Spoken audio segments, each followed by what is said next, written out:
नमस्कार, आप देख रहे हैं आज़ाद टीवी न्यूज़ 24 और मैं हूं आसमा आपके साथ।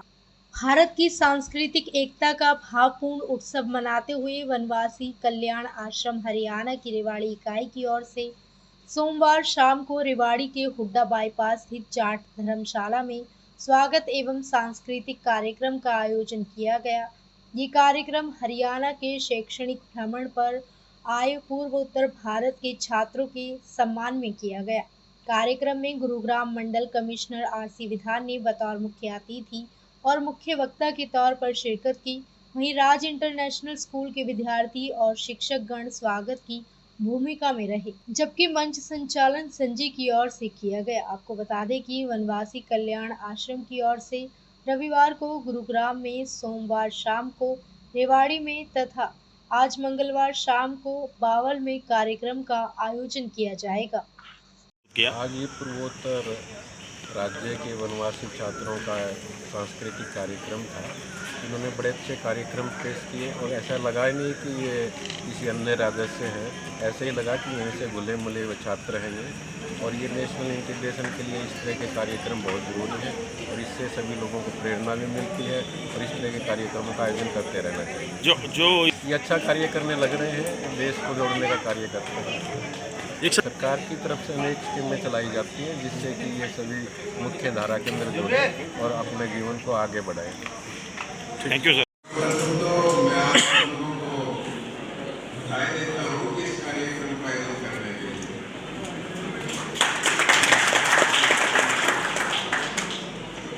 मैं घुमाने में काफी रहा हूँ, इसलिए मुझे आपके कल्याण आश्रम को जाने का कई बार मौका मिला है।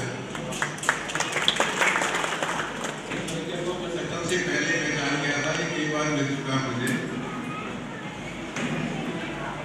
वनवासी एक कंसेप्ट जो है कि हमने आदिम काल में बना लिया है।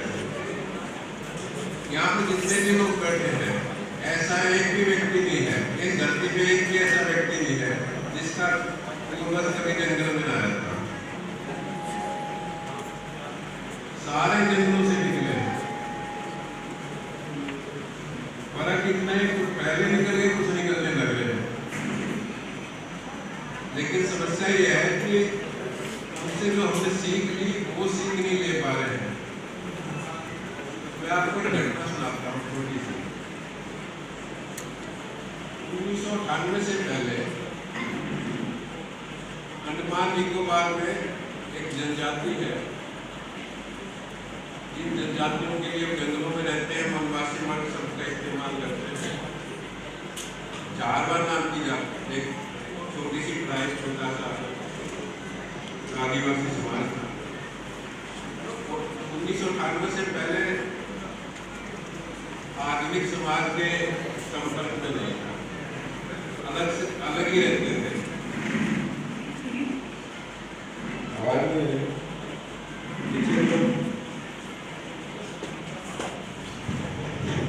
आगे थे तो एक ट्रक का एक्सीडेंट हो गया, तो उसके अंदर उस जारवा जाति का एक लड़का जो है विटनेस था, गवाह था, जिसने उस एक्सीडेंट को होते हुए देख लिया। उसके ऊपर मुकदमा चलाया, फिर गवाह के तौर पर उस जारवा जाति के लड़के को पेश किया गया। तो हमारे वकील साहिबान तो प्रश्न पूछने में बड़े माहिर होते हैं। उससे प्रश्न पूछेंगे, उसने जवाब दे दिए। उसे कहा कि आप झूठ बोल रहे हो, तो जो उसने जवाब दिया वो सुनने लायक है। हमारे यहाँ कोई झूठ नहीं बोलता, झूठ नाम का शब्द ही नहीं है। तो ये झूठ जो है और असत्य जो है हमारे इस आधुनिक समाज की खोज है। हमने इसको अपना लिया। तो इन आदिवासी लोगों से, जिसे हम आदिवासी कहते हैं, वनवासी कहते हैं, जो हमारे पिछड़े हुए भाई हैं, इनसे सत्य बोलना दोबारा सीख लिया। अगर हमने सत्य बोलना सीख लिया तो जितनी हमारे अंदर बीमारियां हैं, जितनी व्याधियां हैं, जितना समाज टूट रहा है, जितना परिवार टूट रहा है, सब खत्म हो जाएगा, सब ठीक हो जाएगा। एक बीमारी है, सिर्फ एक बीमारी जिसने सारे समाज को दूषित कर दिया। हम अपने बच्चों के सामने झूठ बोलते हैं, उनसे कहते सच बोलना, जो कभी संभव ही नहीं है। अपने आचरण से, अपने व्यवहार से झूठ बोलना सिखा देते हैं। रही वनवासी आदिवासियों को समाज के साथ जोड़ने की, अगर उन्हें साथ रखोगे तो सभी जुड़ जाएंगे। तो किसी भी तरह से दूसरे लोगों से किसी भी तरह से पीछे नहीं है। अगर कोई अंतर है तो यह है कि उन्हें हमने पूर्ण अवसर नहीं दिए हैं। जिसे अवसर मिलेगा वो अपने आप आगे बढ़ जाएगा। अगर उसी की भाषा में, किसी को उसी की भाषा में सिखाया जाए तो जल्दी सीख जाता है। दूसरे की भाषा में सिखाया जाए तो उसे पहले भाषा सीखनी पड़ती है, फिर भाषा को समझना पड़ता है, समझ कर फिर सीखना पड़ता है, तो पीछे रह जाएगा। जैसे कि पिछले काफी समय पहले जब ये अंग्रेजी पढ़ाई जाने लग रही तो गांव के बच्चे सारे पीछे रह जाते थे। अपने संस्कृति को छोड़कर दूसरे की संस्कृति को अपनाओगे तो पीछे तो रह जाओगे। तो अपनी भाषा के अंदर बात करनी चाहिए, अपनी भाषा को अपनाना चाहिए, असत्य आचरण करना चाहिए। ये हमें आदिवासी लोगों से सीख लेना चाहिए। लेकिन मुश्किल यह है कि हमने उन आदिवासी लोगों को भी झूठ बोलना सिखा दिया है। उनसे सीखने की बजाय अपनी बीमारियां उनको देने लग गए। अंग्रेजों की जब बात करते हैं कि जब आदिवासी समाज के साथ उनका संपर्क होता था तो उस समाज को खत्म करने के लिए बड़ा आसान सा तरीका था, बाहर की सारी बीमारियां उनके अंदर पहुंचा देते थे। उस समाज के अंदर उन बीमारियों से निपटने का कोई जरिया नहीं होता था, क्योंकि उनके लिए बिल्कुल नई चीजें थी, तो बीमारियों से मर जाते थे। अंडमान निकोबार की सबसे बड़ी जनजाति के अंग होते थे, आज के दिन सारे खत्म हो गए। उस बात पर नहीं जाएंगे, लेकिन इस बात के ऊपर अवश्य जाएंगे कि हमें उन्हें अपना अंग मानना चाहिए और अपना अंग मानकर साथ रखना चाहिए। उनके ऊपर दया के भाव से नहीं या कृपा के भाव से नहीं, बल्कि एक सहयोग के भाव से उन्हें अपना मानते हुए साथ रखना चाहिए। हर एक व्यक्ति के अपने गुण होते हैं और हर गुरेज कह सकते हैं, अलग तरह के लोग होते हैं। कुछ लंबे होते हैं, कुछ तकड़े होते हैं, कुछ छोटे होते हैं, कुछ बड़े होते हैं, सबके अपने अपने गुण हैं। जो ये नॉर्थ ईस्ट के अंदर मंगोल जाति, जिसे हम मंगोलाइट कहते हैं, उसके अंदर छोटे कद के होते हैं, तो छोटे कद के अंदर ही अधिक ताकत आ जाती है, इसीलिए बढ़िया वेट लिफ्टर पैदा होते हैं। वहां से अच्छे प्लेयर पैदा हो सकते हैं। आदिवासी लोगों के अंदर जो गुण है, अगर उनको अपनाए तो दूसरे लोगों से अच्छे प्लेयर बन सकते हैं। अगर उन्हें अच्छे वातावरण को दिया जाए तो वो अपने दिमाग का और अधिक इस्तेमाल कर सकते हैं। तो सबको इकट्ठा करके जब आगे बढ़ेंगे तो देश अपने आप आगे बढ़ जाएगा। ज़्यादा उसके अंदर अलग से कुछ कार्य करने की जरूरत नहीं पड़ेगी। तो हमें इकट्ठे होकर एक साथ रहना है, और इकट्ठे और एक साथ रहकर रहेंगे, एक दूसरे के विचारों के साथ आदान प्रदान करेंगे तो अपने आप जुड़ जाएंगे। और अपने आप जुड़ेंगे तो हमारे समाज में जो बीमारियां व्याधियां आई हुई हैं वो अपने आप दूर हो जाएंगे। उसके लिए अलग से प्रयास करने की जरूरत नहीं होगी, सहयोग से सब खत्म हो जाएगा। मैं लंबी चौड़ी बातें नहीं करूंगा, क्योंकि उसके बाद जो इसेंस है, जो बात है, वो धूमिल हो जाती है, उसका सार खत्म हो जाता है, लोगों को याद नहीं रहते। एक बारी में एक ही बात करनी चाहिए। मेन इशू यही है कि सत्य बोले, सहयोग करें और प्यार से रहे, एक दूसरे को अपने साथ जोड़े।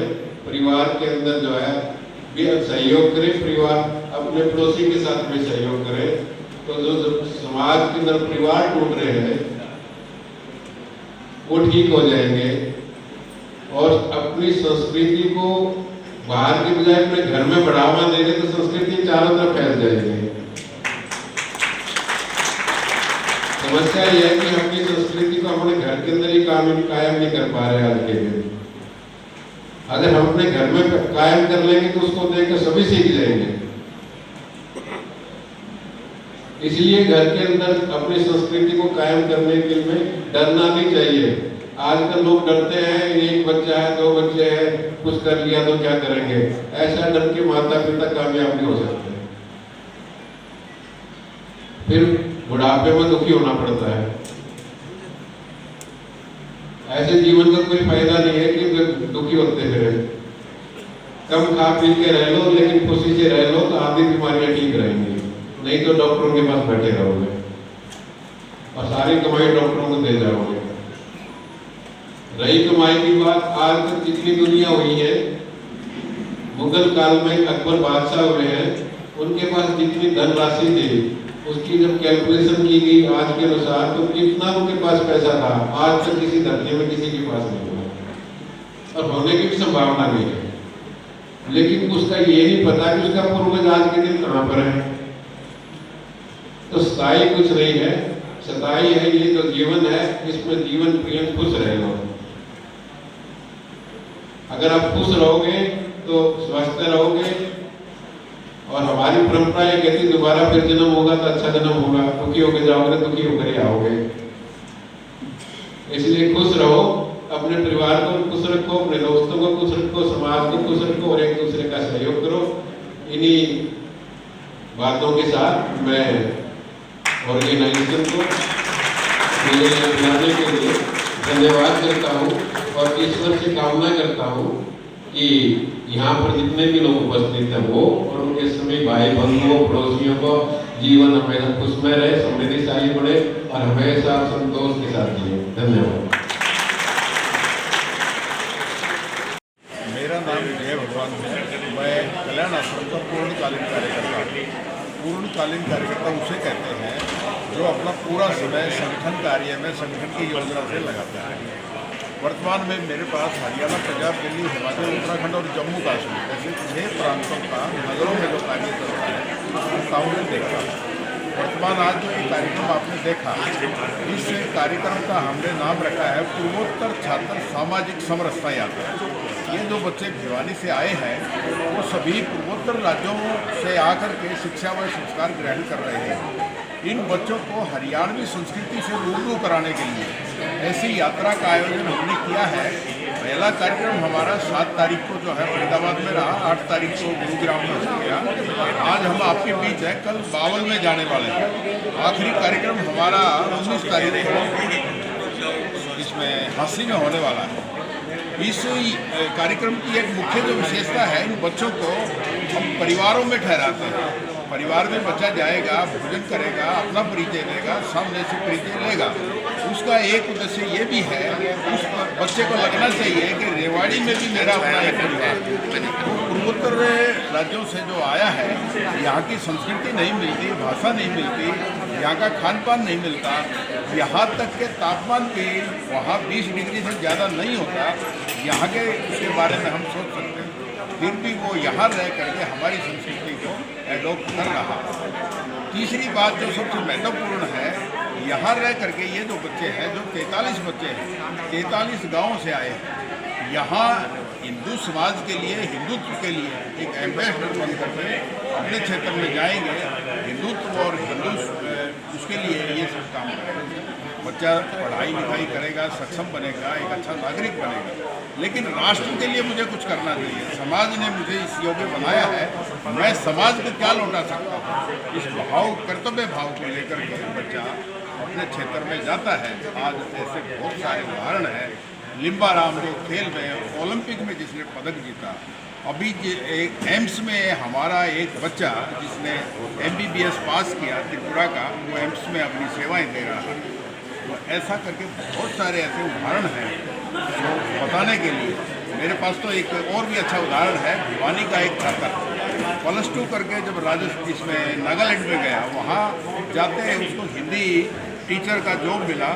उसके बाद राजनीतिक लोगों ने उसको जा कर के वहाँ चुनाव लड़ाया और आज वो नागालैंड सरकार में कैबिनेट मंत्री है। इस प्रकार के बहुत सारे जो है उदाहरण हैं जो समाज के लिए, समाज, क्योंकि ये जो साधना हो रही है समाज के लिए, और ये समाज इसको कर रहा है। बच्चों का केवल एक ही उद्देश्य है, एक ही भाव है, एक ही कर्तव्य है, देश हमें देता है सब कुछ, हम भी देना चाहिए। धन्यवाद। इस संस्था से जुड़ा हूँ, आज पहली बार इस संस्था में कुछ बच्चों के टैलेंट को मैंने देखा। आज बच्चे सभी हरियाणवी और पंजाबी और वो नागालैंड सब मिश्रण उनमें था, सब पूरे टैलेंटेड बच्चे थे। इस प्रकार के उनको देखे तो मैं तो इनसे सोच लिया कि मैं इनसे पढ़ना है, पक्का पढ़ाई जुड़ना है। डाटा जी ने मुझे कहा कि भाई एक प्रोग्राम है जिसमें आपको आना है। तो हालांकि व्यवसाय के अलावा हम टाइम नहीं निकाल पाते, लेकिन आज जो टाइम निकाला बहुत अच्छा लगा मेरा दिल से, और इसलिए हमने निर्णय लिया कि हम इनके साथ रेगुलर करेंगे। आपको कैसा लगता है? संस्था के टैलेंट को देख के अच्छा लगा। सारा उनकी टीम अच्छी थी, टीम का कोऑर्डिनेशन अच्छा रहा, टीम को देखते हुए सारा काम प्रोग्राम बहुत अच्छा हुआ। देखिए, मैं रामकृष्ण गुप्ता मेरे पापा की तरफ से मैं आया हूँ, और यह कार्य को देखते हुए मैं सिर्फ यही चीज़ कहूँगा कि ये बहुत अच्छा काम कर रहे हैं। पिछड़ी जाति को आगे लाने का जो संकल्प इन्होंने ले रखा है वो बहुत ही सराहनीय है। मेरे पापा हिंदू सोसाइटी के प्रेसिडेंट हैं, वह 1000+ बच्चों का जीवन को उज्जवल बनाने की कोशिश में हमेशा जुटे रहते हैं। तो जब ऐसी संस्था से इन लोगों ने हमको बुलाया तो हम बहुत ही सम्मानित फील करते हैं, और मैं आशा करता हूँ कि यह संकल्प बहुत आगे तक जाए। संगम में कोई मार्गदर्शन नहीं मिलता, सब अपने अपने कार्य अपने आप करते रहते हैं। यह कार्यक्रम वनवासी कल्याण आश्रम की जो संयोजन समिति है उसके अंतर्गत ही हुआ है, और इस कार्यक्रम को रखने का उद्देश्य देश की सांस्कृतिक राष्ट्रीय एकता अखंडता के लिए। जैसे कि हम पूर्वोत्तर में जाते हैं तो कई बार ऐसा कहते हैं कि ये इंडिया से आया है।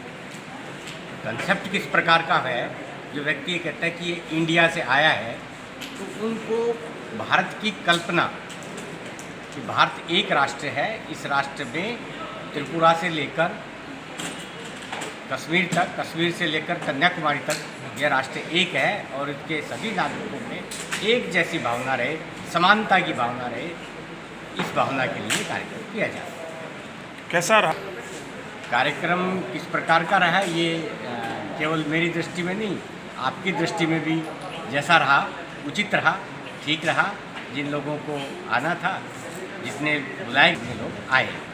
धन्यवाद। इसमें 50 ऐसे स्वतंत्रता सेनानियों के लिए हमने गोष्ठी की थी जो जिनका नाम हम लोग याद नहीं करते, फिर भी एक ऐसी विभूति है जिनका आज पुण्यतिथि है। वो सर्वोच्च अपने बलिदान के साथ अपना देश के प्रति अपनी सब कुछ निछावर करके उन्होंने, ऐसे भगवान बिरसा मुंडा की आदिवासी अस्मिता के लिए आज उनकी पुण्यतिथि है, तो मैं जरूर उनके लिए आज का नाम रखना चाहूँगा। ऐसे भगवान बिरसा मुंडा जिन्होंने आदिवासी अस्मिता, स्वाभिमान और स्वराज के लिए अपना जीवन पूरा बलिदान कर दिया।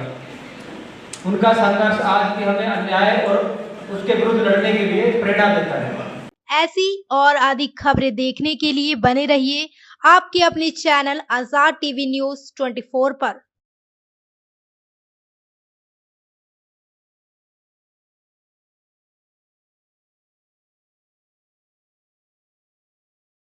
डेमिस UHT दूध जो अल्ट्रा हाई टेम्परेचर पर स्टेरिलाइज किया गया है, बिल्कुल शुद्ध और स्वास्थ्यवर्धक है। ये पूरी तरह से हाथों के बिना उन्नत यूरोपीय मशीनों द्वारा पैक किया जाता है। डेमिस टेस्टी दूध जैसा इसका नाम है उतना ही स्वादिष्ट है, और स्वास्थ्य के प्रति जागरूक लोगों द्वारा बेहद पसंद किया जाता है। इसे सीधे पैकेट से पी सकते हैं बिना उबाले। शून्य बैक्टीरिया और स्टेरिलाइज पैकेजिंग के साथ इसे 90 दिनों तक सुरक्षित रखा जा सकता है। पहाड़ी इलाकों या दूर दराज क्षेत्रों में जहाँ ताजा दूध खरीदना मुश्किल है, डेमिस टेस्टी दूध सबसे बेहतर विकल्प है। और अगर आप बड़ी मात्रा में लेना चाहते हैं तो आज ही हमसे संपर्क करें। डेमिस UHT दूध स्वस्थ, स्वादिष्ट और आपके परिवार के लिए सबसे अच्छा। Demis, tasty milk. Bill Zepio, healthy Geo.